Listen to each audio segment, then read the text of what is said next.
Hi guys, so I'm really indebted to the umbilical cord guy over on Reddit, and really pleased to present the first tier in what will hopefully be quite a long-running series through the entire photography iceberg, which includes both disturbing and non-disturbing photography.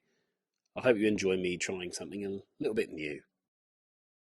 Hopefully you know the drill by now. It's my natural reactions to photos in this case I may or may not have seen before. You're going to get a lot of and ums. It's me and my live reactions to them, so I hope you enjoy something a little bit different.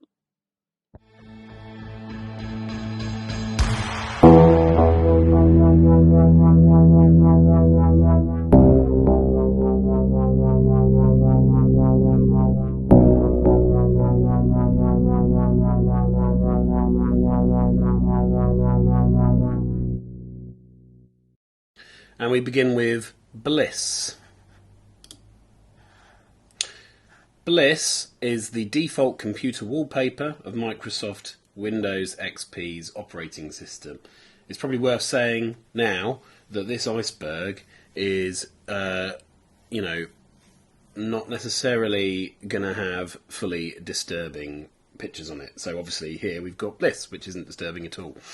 But it's famous because everyone knows it as the background of XP. Its history. Well, in January 1996, former National Geographic photographer Charles O'Rear was on his way home from St. Helena, California, in the Napa Valley of San Francisco to visit his girlfriend, who he later married. He saw a beautifully green landscape, including a hill free of vineyards that normally covered the area. He thought it was a perfect landscape, and so he took a picture of it. That is the genesis of Bliss. The Blue Marble. The Blue Marble is an image of Earth taken on December the 7th, 1972, by Apollo 17 crew Harrison, Schmitt and Ron Evans. It's from a distance of about 18,000 miles from the planet's surface, and I suppose it's just iconic, isn't it? It's probably the picture of the Earth that all of us are most familiar with, so it's therefore really, legendary and iconic. Earthrise. This is another one to do with the Earth. A photograph of Earth and some of the Moon's surface that was taken from lunar orbit by astronaut William Anders on December 24th, 1968 during the Apollo 8 mission. And it's been described by Galen Rowell as the most influential environmental photograph ever taken. Now this one I've seen before. Well, I've probably seen those others before, but this one I'm very familiar with. Because it's stuck with me more than those others, and it's called Pale Blue Dot. Taken of Earth on February 14th, 1990 by Voyager 1. And it's from a record distance of about 3.7 billion miles away. Now that's a number. Think about the circumference of the Earth is what? I don't know. Let's just look that up. Okay, so the circumference of the Earth is 40,000 kilometres, and then this is 6 billion kilometres. So 6 billion divided by 40,000. Okay, so the picture is taken from a distance that's so long it's 150,000 times the circumference of the Earth. I probably should have, I don't know if that was the most relevant measurement to use, but there you go. That's the pale blue dot. I've always been fascinated by this picture, simply because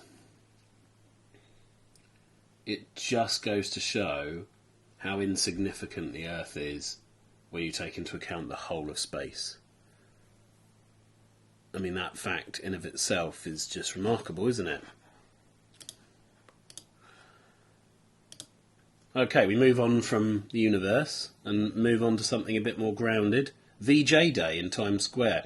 For those of you who don't know, Victory over Japan Day, or VJ Day, is essentially the end of the Second World War, where Japan gave up.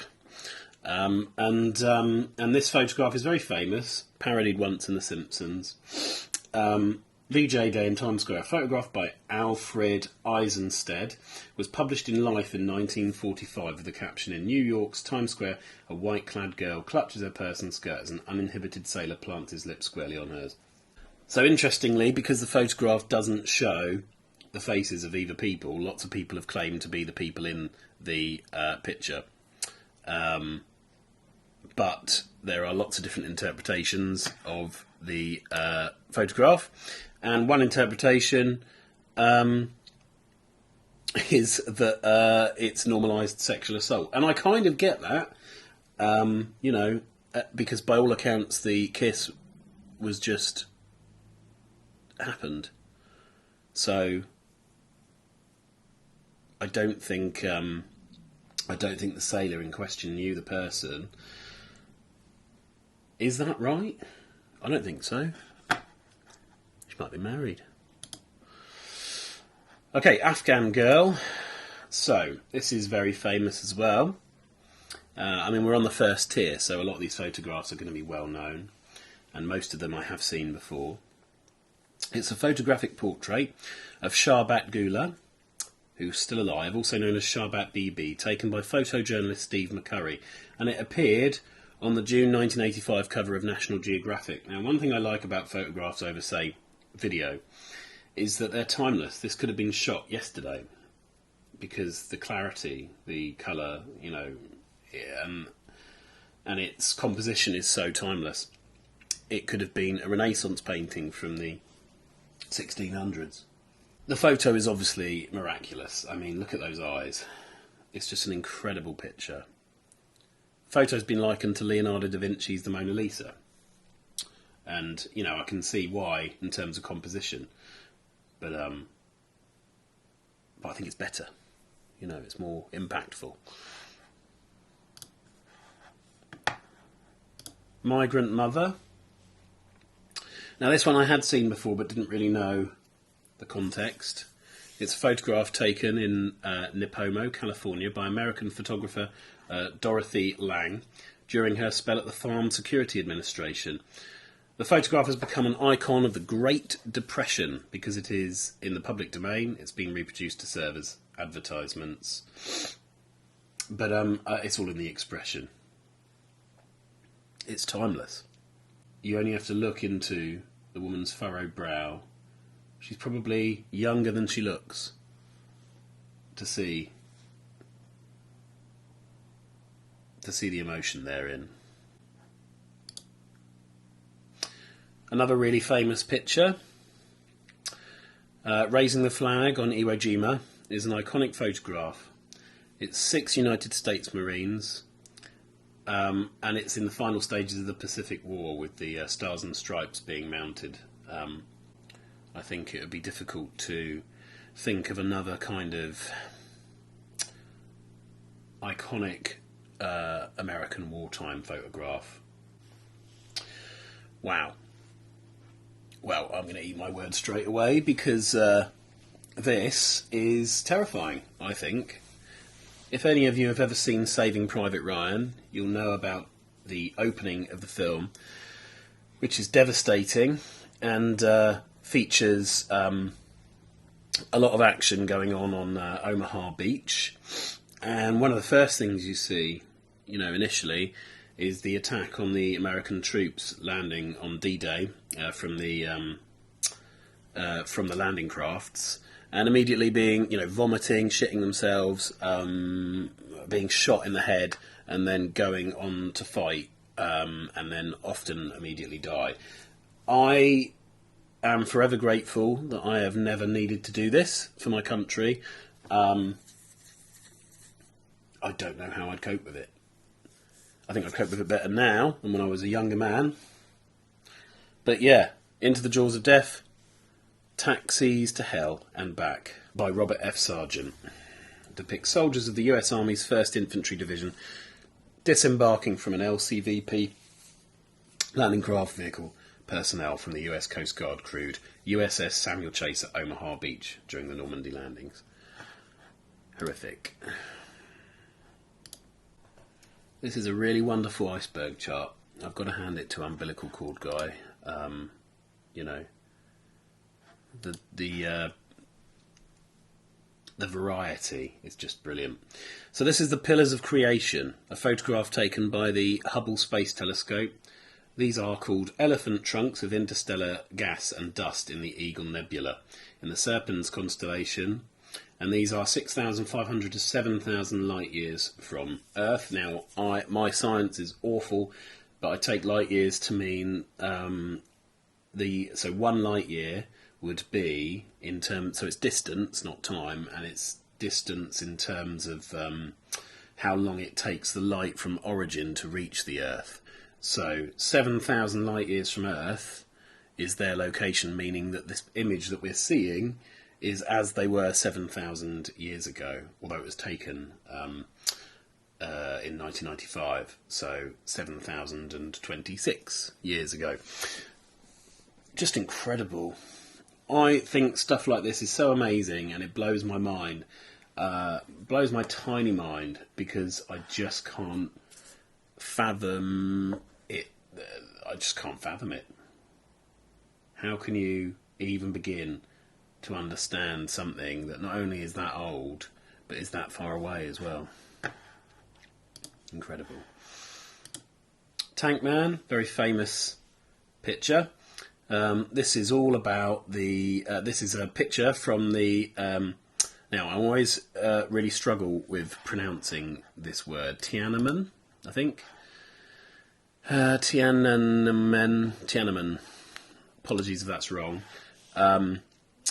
Square in Beijing on June the 5th, 1989. We don't know, actually, the identity of the man, but it's like a peaceful protest. He's standing in front of the tanks.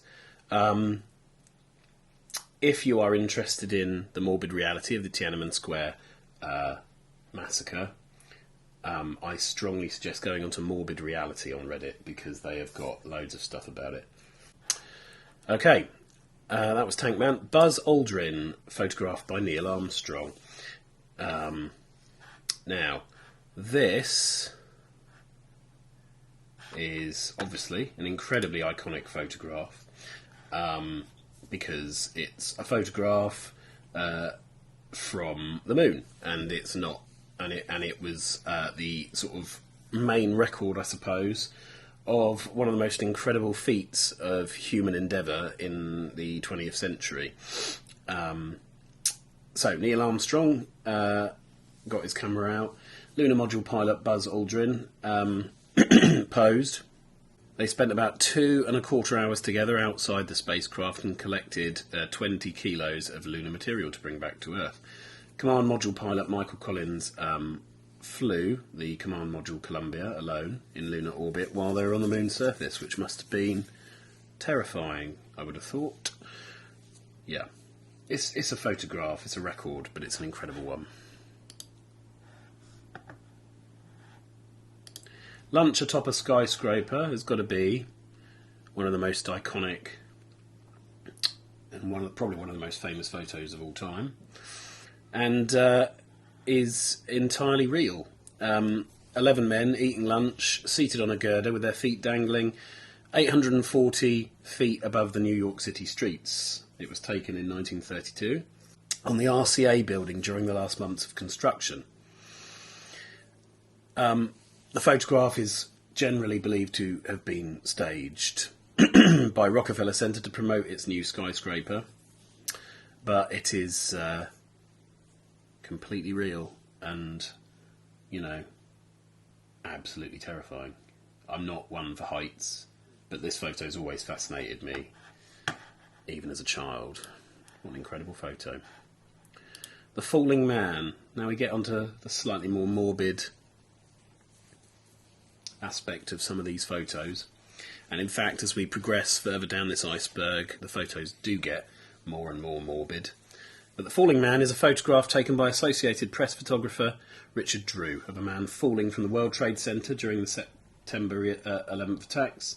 I'm old enough to remember September the 11th with a lot of, well, it was a very formative part of my life, so very, I've got a very strong memory of it.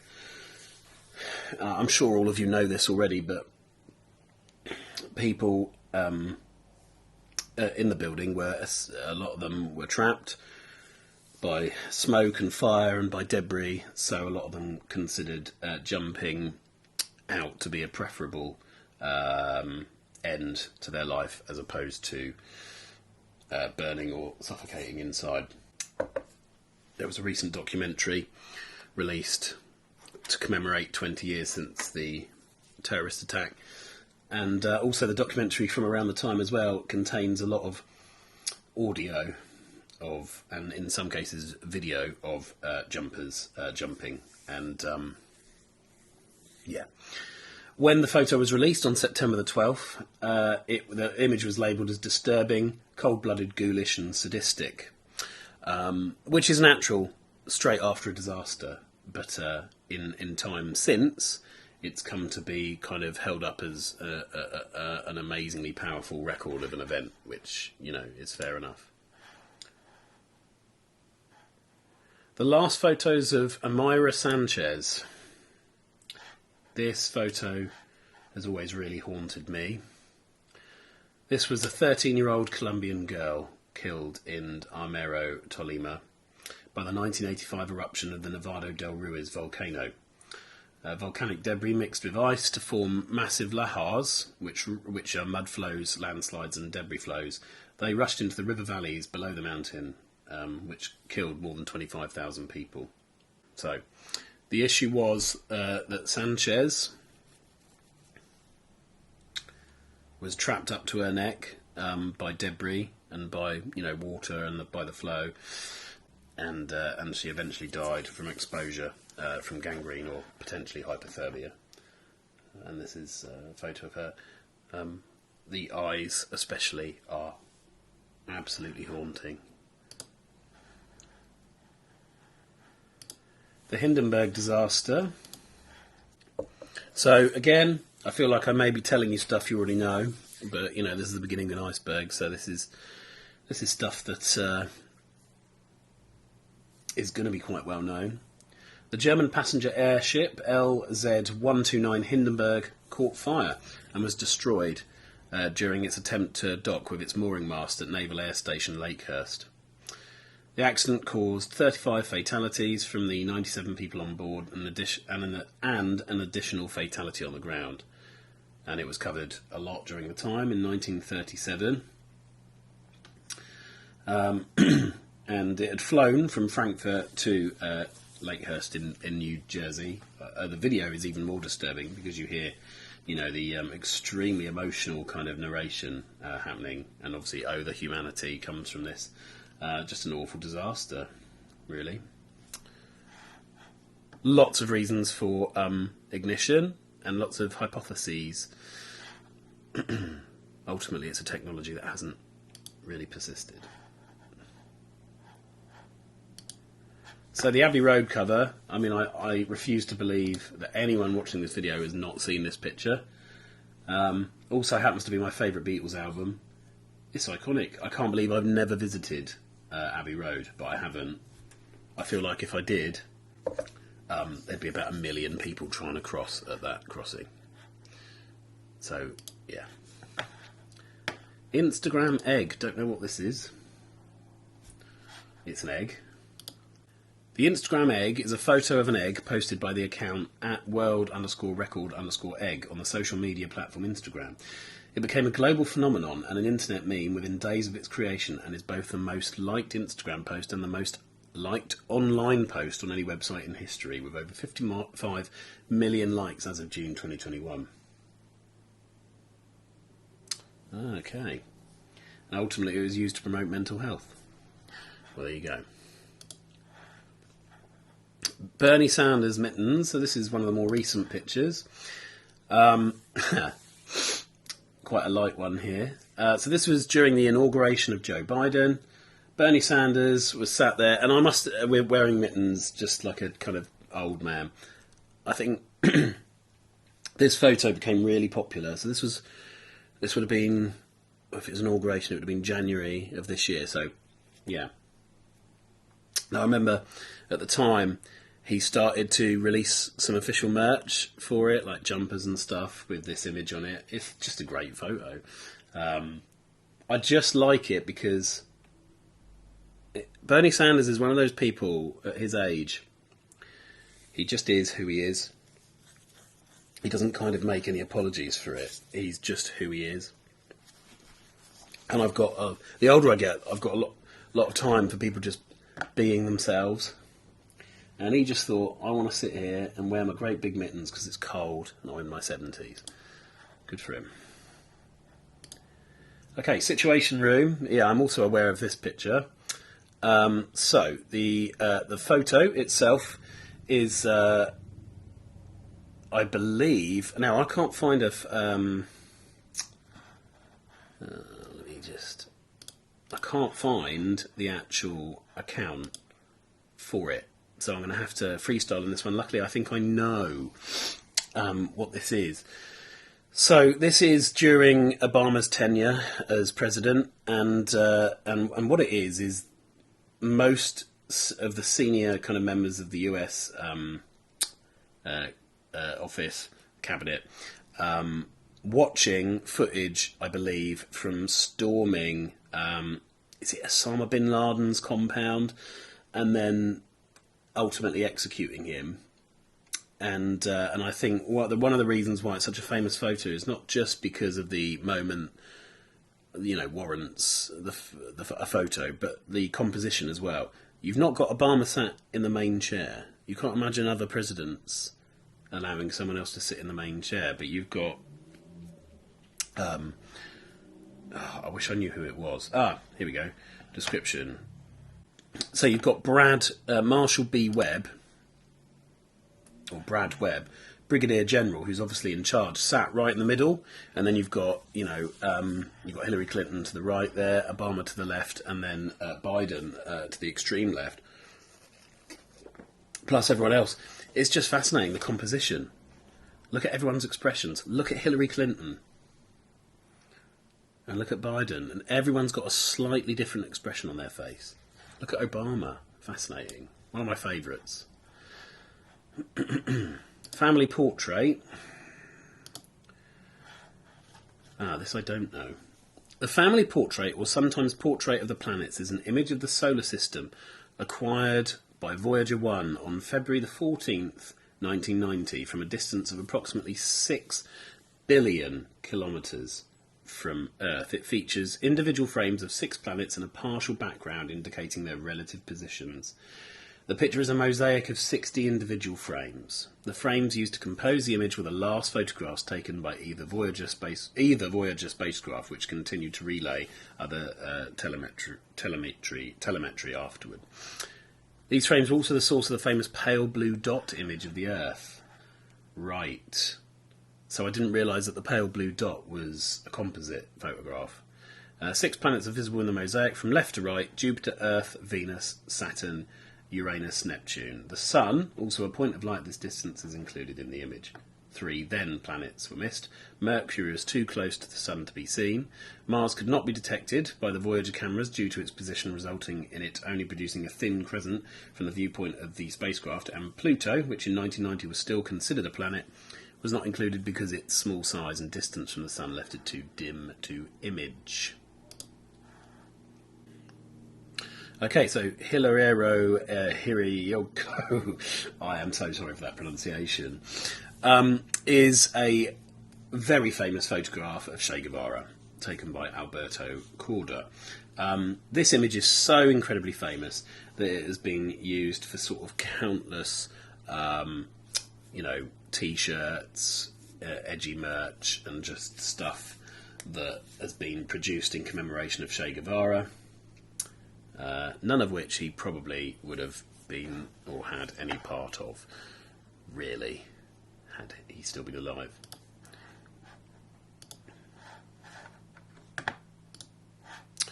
Bruce McCandless II was a United States Navy officer and aviator. During the first of his 2 space shuttle missions, he completed the first untethered spacewalk. And this is a picture of it. Again, quite a scary thing to do, I'd imagine. Okay, the 1968 Black Power salute. Another very famous photo. During their medal ceremony in the Olympic Stadium in Mexico City on October 16th, 1968, 2 African-American athletes, Tommy Smith and John Carlos, each raised a black-gloved fist during the playing of the US national anthem, The Star-Spangled Banner. While on the podium, Smith and Carlos, who had won gold and bronze medals respectively in the 200-metre running event at the 1968 Summer Olympics, turned to face the US flag and then kept their hands raised until the anthem had finished. The fact that it's called a Black Power salute has kind of been retconned since. And Tommy Smith, said it wasn't a Black Power salute, but a human rights salute.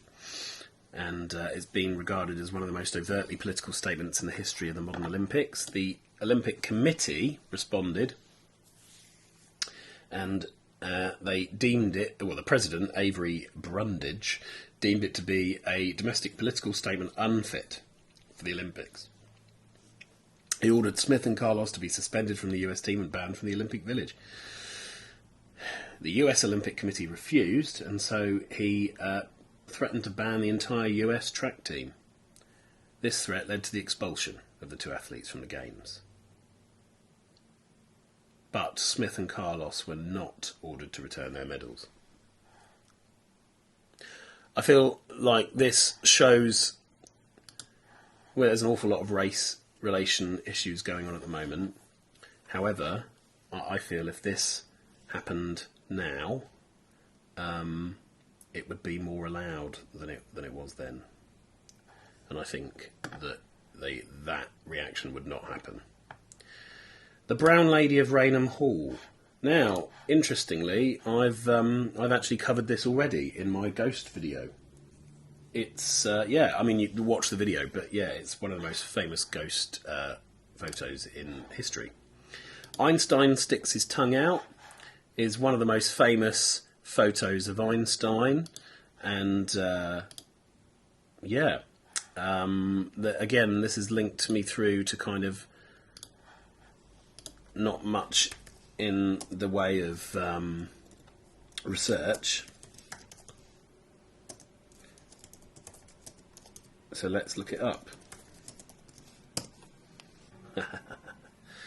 Albert Einstein stuck his tongue out when asked by photographers to smile on the occasion of his 72nd birthday on March 14th, 1951. Probably the reason why Einstein did the gesture was to try to ruin the photo, but his plan backfired because it is now one of the more famous photos of Einstein.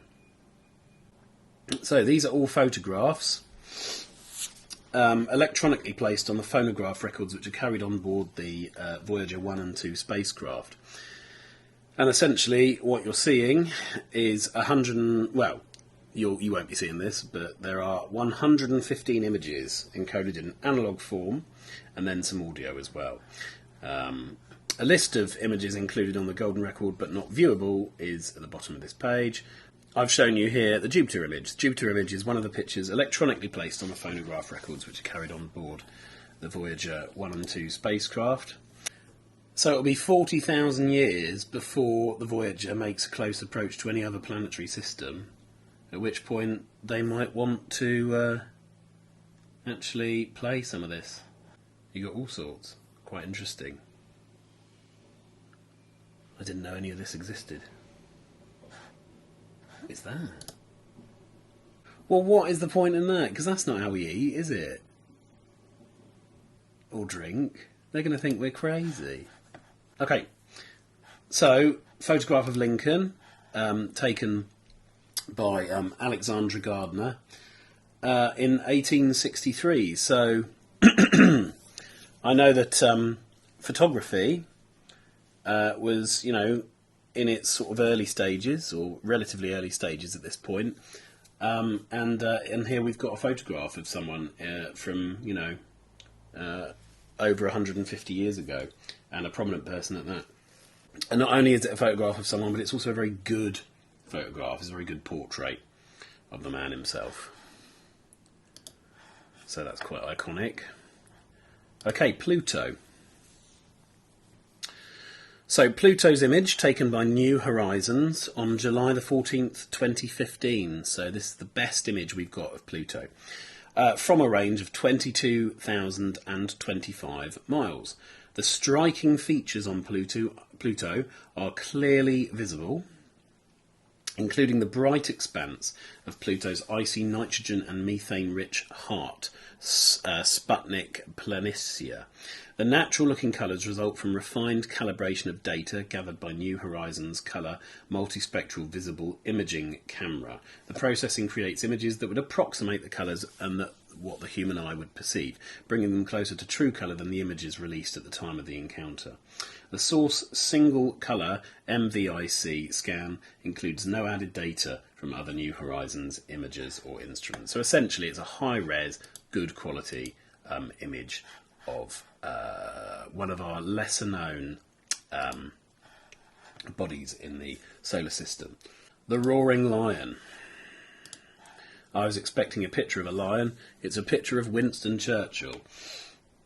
Not sure I'd describe him as a lion. Churchill is noted in this portrait for his posture and facial expression, which have been compared to the wartime feelings that prevailed in the UK, persistence in the face of an all-conquering enemy. This is interesting, I didn't know this. Just before exposure, the photographer, Yusuf Karsh, moved towards Churchill and removed the cigar which he had in his hand. Churchill was annoyed and showed his displeasure in the portrait. So he's defiant and scowling, but that became an icon of Britain's stand against fascism, instead of someone having a paddy about a cigar. Muhammad Ali. Well, I know literally nothing about boxing, but I have seen this picture before. It's interesting, actually, how many of these pictures have been parodied on The Simpsons. I vaguely remember this being a picture in The Simpsons, possibly with Mr. Burns pasting his face above Muhammad Ali's. I don't know if this photo is copyrighted. I can't seem to find it, a good quality copy of it, but I'm sure I've got a copy of it there. There's lots of different photos of this, apparently, actually. Some of them with his arm raised like that, some of them with him just standing over, but I think, you know, you only have to look at his expression to kind of gauge the pure power and magnetism of him, you know. It's just a powerful photo. Cotton Mill Girl. So, again, lots of different versions of this photo, but I think the most famous one is probably the Time front cover, and it's from 1908, showing a girl working in a cotton mill. She's very young, and I think that goes a long way into showing the power of the photo, because she's so young. Okay, I'm going to give you your first warning now. This is a not safe for life image. Well, according to the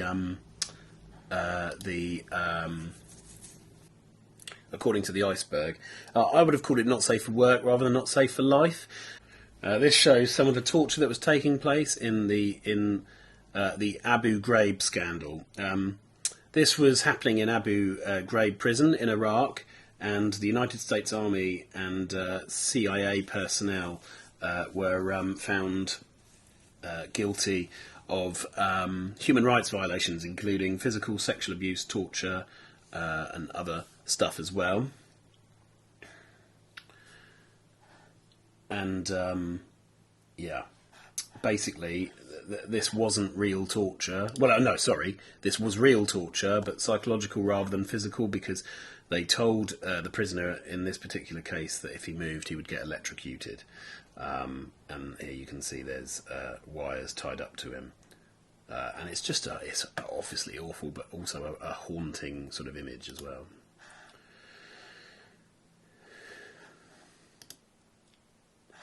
Okay, the famous flying skirt image of Marilyn Monroe. Around the time this was taken, you know, things were a bit more prudish. Obviously, Marilyn Monroe was a figure of beauty. And This was no doubt staged, I'm sure. Look at the guy in the back's facial expression, though. That makes me laugh a lot.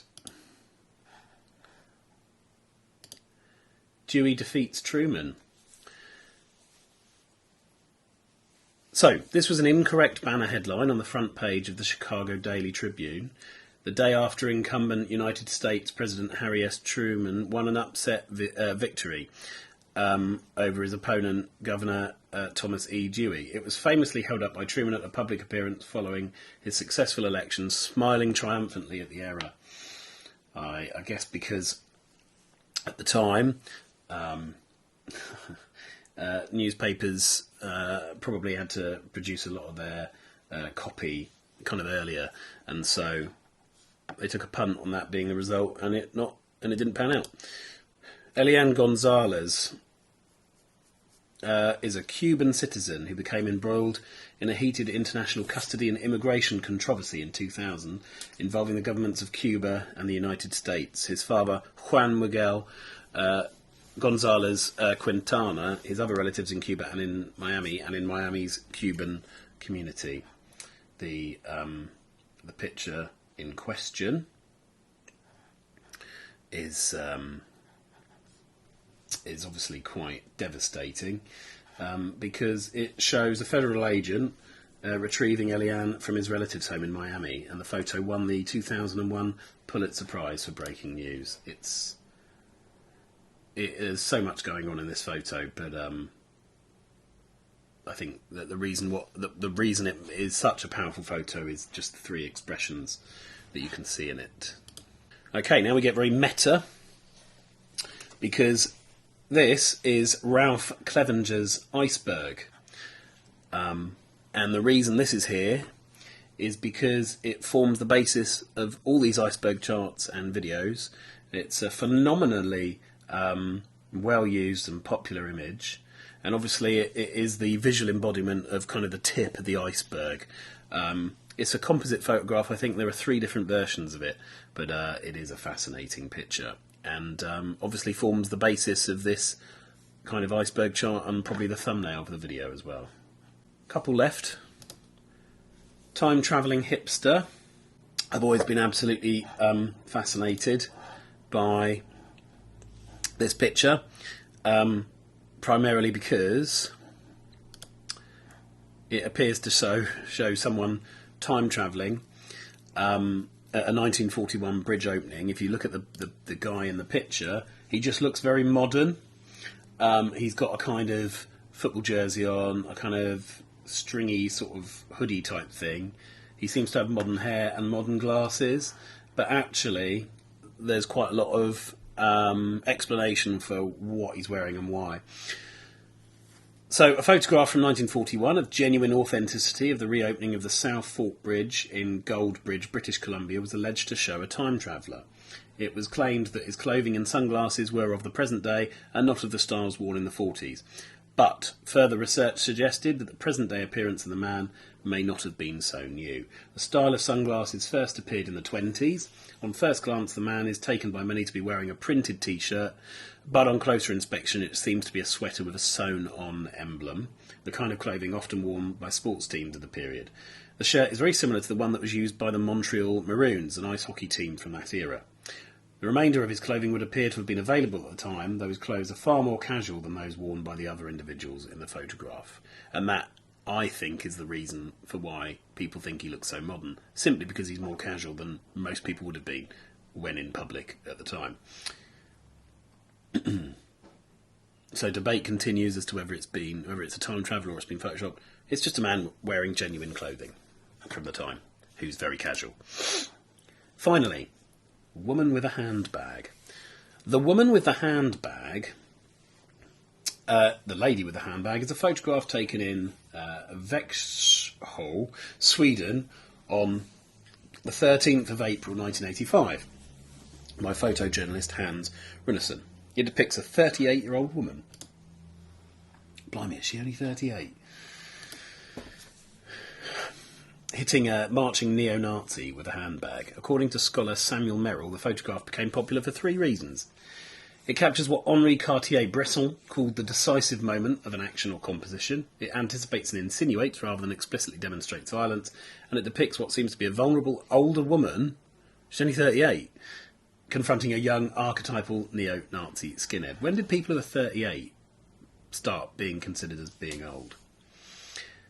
A bit more detail here. The woman in the photo, Danuta Danielson, was born in March 1947 in Poland.